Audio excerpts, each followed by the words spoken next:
जी लतीफ भाई हुण किहड़े कबूतरां दी वारी आ गई है?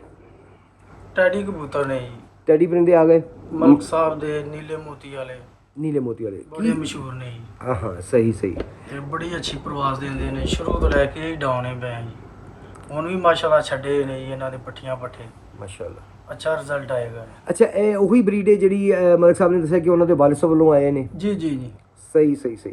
लो जी बड़े अच्छे कबूतर नीले मोतियां वाले उस्ताद मलिक जमशेद साहब दे तुहानूं दिखाण लगे परिंदे मादा हैगी या नर हैगा जी? ਮਾਦੀ मादी आम पंजे मादियां ने ना हुण ते पंजे मादियां दिखाणी है ना ਜੀ ਜੀ क्योंकि नर ਅਸੀਂ शुरू ਦੇ ਵਿੱਚ ਦਿਖਾਤੇ ਨੇ। ਹਾਂਜੀ लो जी ਤੁਹਾਨੂੰ वो पंज मादियां ਦਾ शौक करवाण लगे हैं बहुत आउट क्लास बड़ी अच्छी मादा वो नज़र आ रही है लतीफ भाई ਦੇ ਹੱਥ ਦੇ ਵਿੱਚ ਤੁਹਾਨੂੰ ਹੀ ਦਿਖਾ ਦਿੰਦੇ ਜੀ बहुत ही आउट क्लास मादा माशाल्लाह।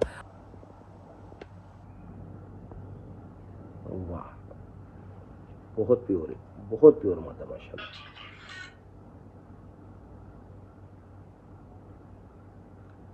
जी दूसरी हफ्ते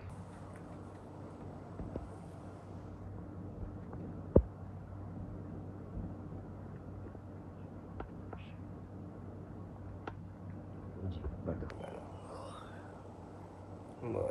माशाल्लाह उसी तरह अच्छे पैराशूट के नाल कंप्लीट और वाइब्रेशन हर कबूतर दे कबूतर दिखाए ने मादियां दिखाई हैं सारे दे विच वाइब्रेशन जनाब हाँ सानूं नज़र आ रही है जी कि बड़ी अच्छी क्वालिटी होंदी है हर परिंदे च नहीं होंदी लेकिन जिन्ने भी दिखाए जा रहे हैं सब च सानूं वाइब्रेशन नज़र आ रही है माशाल्लाह। जी दूसरा पर माशाल्लाह तो एक चंगा परिंदा दिखाया जा रहा है लतीफ भाई माशाल्लाह बहुत आउट क्लास परिंदे ने सारे माशाल्लाह अल्लाह पाक नज़र बद्दू बचाए। क्या बात जी तुम दिखा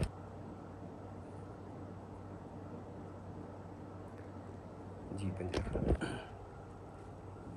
वाह खुश पंजे जी बंदर दिखाना।